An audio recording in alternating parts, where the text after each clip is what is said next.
நீங்க துணிக்கடை ஆரம்பிக்கலாம்னு இருக்கீங்களா இல்ல துணிக்கடை வச்சிருக்கீங்களா? அப்ப இந்த வீடியோவை கண்டிப்பா பாருங்க. வணக்கம், காமாட்சி கார்மெண்ட்ஸ்ல இருந்து நான் உங்க தினேஷ். இது துணிக்கடை ஆரம்பிக்கலாம் பார்ட் 1. வாங்க வீடியோக்குள்ள போலாம். நம்ம காமாட்சி கார்மெண்ட்ஸ் மாதிரி நீங்களும் ஒரு துணிக்கடை ஆரம்பிச்சு அதை சூப்பரா ரன் பண்ணி கொண்டு போகணும்னு நினைக்கிறீங்களா?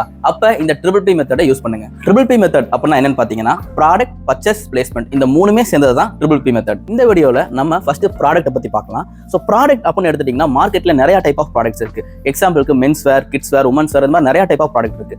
எக்ஸாம்பிளுக்கு நம்மளோட காமாட்சி கார்மெண்ட்ஸ் எடுத்துக்கங்களேன். நம்மளோட காமாட்சி கார்மெண்ட்ஸ் வந்து பாத்தீங்கன்னா ஸ்பெசிஃபிக்கா வந்து உமன்ஸ்க்கான நைட்டிஸ் அண்ட் நைட் ஷூட் வந்து பாத்தீங்கன்னா மேனுஃபேக்சர் பண்ணி கொடுத்துட்டு இருக்கோம். அந்த மாதிரி உங்க ஏரியாவுக்கு எந்த மாதிரி ப்ராடக்ட் சூட் ஆகும் அப்படிங்கறத செலக்ட் பண்ணி நீங்க உங்க ஏரியாக்கான ப்ராடக்ட்டை செலக்ட் பண்ணணும். என்னோட துணிக்கடையில வந்து பாத்தீங்கன்னா எல்லா ப்ராடக்ட்டும் வேணும் அப்படின்னு நீங்க நினைக்கிறீங்க அப்படின்னா உங்களுக்கு லார்ஜ் ஸ்கேல் ஆஃப் இன்வெஸ்ட்மெண்ட் தேவைப்படும். அது மட்டும் இல்லாம நீங்க எல்லா ப்ராடக்ட்லயும் குவாலிட்டியை வந்து நீங்க ஒன் பை ஒன்னா செக் பண்ணி எடுக்கிற மாதிரி இருக்கும். ஸ்பெசிஃபிக்கா ஒரு ப்ராடக்ட்டை சூஸ் பண்ணும்போது அந்த ப்ராடக்ட்கான குவாலிட்டியை சூப்பரா கொடுக்கலாம். உங்க கஸ்டமரையும் உங்களால ஈஸியா சாட்டிஸ்ஃபை பண்ண முடியும். நெக்ஸ்ட் வந்து பாத்தீங்கன்னா பர்ச்சேஸ் பத்தி பார்ட் 2ல பார்க்கலாம். இந்த மாதிரி யூஸ்ஃபுல்லான இன்ஃபர்மேட்டிவான வீடியோஸ்க்கு காமாட்சி கார்மெண்ட்ஸை ஃபாலோ பண்ணிக்கங்க.